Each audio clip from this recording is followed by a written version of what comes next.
क्या आप जानते हैं गणपति बप्पा हर साल भारत की इकोनॉमी को बूस्ट देते हैं। अरे ये क्या बात कर रहे हो भाई, कोई फेस्टिवल किसी देश की इकोनॉमी को कैसे बूस्ट दे सकता है। हाँ भैया, रोहित भैया सही बोल रहे हैं। अरे भाई चलो, ये बात तो सच है कि गणपति बप्पा के टाइम पर धूमधाम मची होती है। हमारे घर, हमारे मोहल्ले, हमारे शहर सब जगमगा उठते हैं। इसी बहाने हम हमारे दोस्तों और रिश्तेदारों से भी मिलते हैं। लेकिन इकोनॉमी बूस्ट, ये कुछ समझ नहीं आया। अरे छोटू कोई बात नहीं, चलो मैं समझाता हूँ कि इन 10 दिनों में बप्पा हम लोगों को तन मन और धन का कैसे लाभ करवाते हैं। इन 10 दिनों में हिंदुस्तान के लोग कितना पैसा कमा ले जाते हैं, इसका टर्नओवर कितना होता है, कितने फूल, कितनी मिठाई, कितनी ज्वेलरी बिक जाती है। और सबसे बड़ी बात, इन सब चीजों से हमारे देश को कुछ फर्क पड़ता भी है कि नहीं। अगर आपको ये इन्फॉर्मेशन अच्छी लगे तो कमेंट कीजिएगा।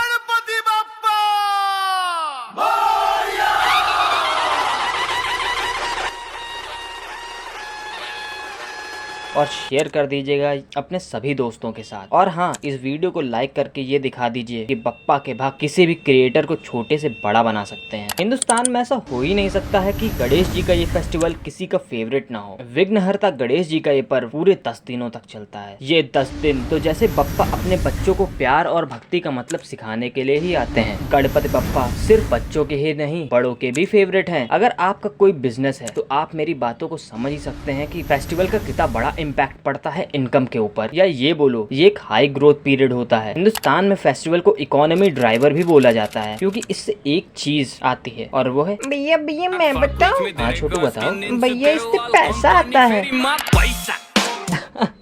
अरे छोटू, तुम्हारी बात तो सही है कि फेस्टिवल्स में पैसा तो बहुत आता है, पर यहाँ पर ट्रिपल इफेक्ट की बात हो रही। भैया भैया ये ट्रिपल इफेक्ट क्या होता है? ट्रिपल इफेक्ट, इसमें कंजम्पशन बूम होता है, सीजनल एम्प्लॉयमेंट लोगों को मिलती है, एक्सपोर्ट इनकम बढ़ती है और लोग अपने बिजनेस को बढ़ाने के लिए उसमें कैपिटल इन्वेस्ट करते हैं। क्यों छोटू, समझ आया? हाँ भैया, थोड़ा थोड़ा समझ में आया है शायद। और रोहित, तुमको समझ में आया? अमा भैया, तुमको तो पता है कि हमारी इंग्लिश थोड़ी हाई फाई है, तो ऐसे छोटे मोटे शब्द हमको समझ में नहीं आते हैं। जरा तुम हमको थोड़ा हिंदी में समझाओ तो थोड़ा समझ में भी आए। चलो ठीक है, मैं समझाता हूँ। गणेश जी समृद्धि के देवता हैं और इसी कारण से इन दिनों लोग खुले दिल से खर्च करते हैं। आपको सुनकर विश्वास करना थोड़ा मुश्किल होगा, पर अकेले मुंबई से 1 लाख करोड़ का टर्नओवर होता है। इस अमाउंट को आप इस तरीके से समझिए कि IPL इंडिया का सबसे बड़ा इवेंट है और इसका बिजनेस अराउंड 15,000 करोड़ का होता है, और वो भी 2 महीने में। और एक साइड गणपति पूजा मात्र 10 दिन की होती है और उसमें 1 लाख करोड़ का बिजनेस होता है। सच अ ह्यूज नंबर है ना। इतने बड़ा नंबर होने का मेन रीजन ये भी है कि लोग खुले दिल से शॉपिंग करते हैं। ट्रेडिशनल कपड़े, सोना, चांदी, फूल, मिठाइयों का मार्केट इतना ऊपर चला जाता है कि आप सोच भी नहीं सकते। इन दिनों टेक्सटाइल इंडस्ट्री 30% से, ज्वेलरी इंडस्ट्री 25% से, स्वीट्स का मार्केट 40% से ऊपर आता है। अब गणेश जी की बात हो ही रही है तो उनके फेवरेट मोदक की बात ना हो, ऐसा हो सकता है क्या? भैया भैया मैं आपसे पूछने ही वाला था कि मोदक कैसे बनते हैं, बताइए ना भैया प्लीज। बेटा, मोदक बनता है कोकोनट से, और तुमको पता है सिर्फ पुणे की बात करें तो इन 10 दिनों में 30 से 40 लाख नारियल बिकते हैं। अब मार्केट में डिमांड ज्यादा है तो प्राइस इंक्रीज होना तो बनता है। 2010 के डेटा के माने तो सिर्फ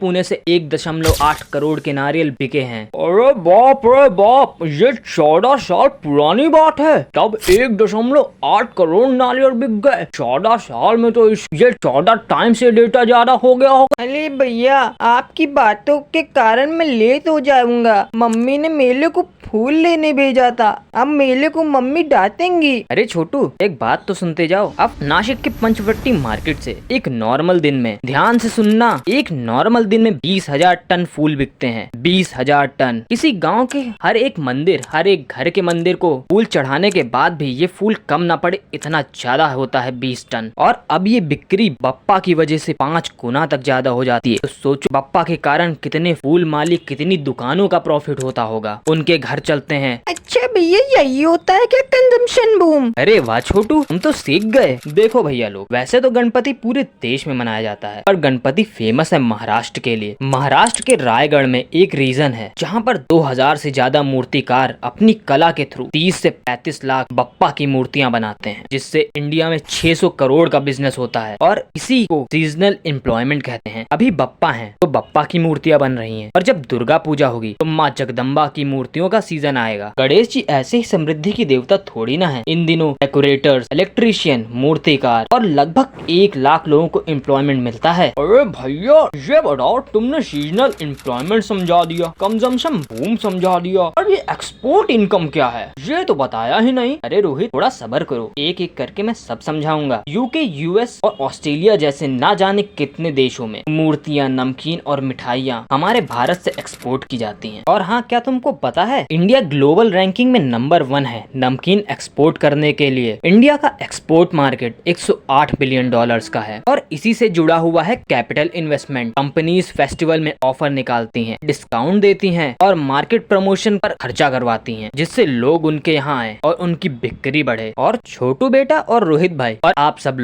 लोगों ने भी कभी न कभी ये नोटिस जरूर किया होगा कि लोग गाड़ियाँ, नया घर, कोई इन्वेस्टमेंट करनी हो तो ये सब फेस्टिवल पर करना ज्यादा प्रेफर करते हैं, क्योंकि इस टाइम पर बहुत अच्छे ऑफर, डिस्काउंट के साथ साथ पप्पा का आशीर्वाद भी मिलता है और लोगों को लगता है कि अगर इस टाइम पे उन्होंने कुछ चीज ली तो वो फलेगी। अगर आपके घर में भी ऐसा होता है तो कमेंट करके जरूर बताइएगा। इकोनॉमिक्स टाइम के एक आर्टिकल के अनुसार ये 10 दिन ऑटो इंडस्ट्री के लिए बुल रन का काम करते हैं। अरे भैया तुम बहुत बातें करते हो, बातें नहीं हमको डेटा दिखाओ, अब हम मानेंगे, ऐसे बातों में नहीं आने वाले। चलो कोई बात नहीं, तुम मेरी बात मत मानो, तुम ये डाटा ही देख लो। पिछले साल 2023 में इन 10 दिनों में 1,24,920 4 पहिया गाड़ियां बिकी थी और 4,67,050 टू व्हीलर्स बिके थे। अब तुम लोग सोच रहे होगे कि इन 10 दिनों में इतना पैसा आता है तो उस पैसे का करा क्या जाता है, पर ये जानने से पहले एक बात और सुन लो। हैदराबाद में हर साल महालड्डू का ऑक्शन होता है। उस ऑक्शन से जो भी पैसा आता है उससे चैरिटी की जाती है और इसी टाइम पर लोग तुला भार दान भी करते हैं, जिसमें लोग कपड़े, दाल, चावल, अनाज और बहुत सारे लोग चांदी तक, अपनी वेट तक का दान कर देते हैं। सोचिए इतने सारे दान से कितने सारे गरीबों का पेट भरा जा सकता है। बहुत सारे ऐसे लोग जो वृद्ध आश्रम में रह रहे होते हैं उनको रोजगार मिल जाता है। बहुत सारे अनएम्प्लॉयमेंट यूथ को एक सीजनल एम्प्लॉयमेंट अपॉर्चुनिटीज मिलती हैं। पप्पा को ऐसे ही नहीं समृद्धि का देवता कहा जाता है। तो चलिए वीडियो खत्म करते हैं। भैया ये लाइन मैं बोलूं? चलो छोटू तुम ही बोल लो। अगर आप लोगों को ये वीडियो थोड़ी सी भी पसंद आई हो तो एक लाइक करके जाना,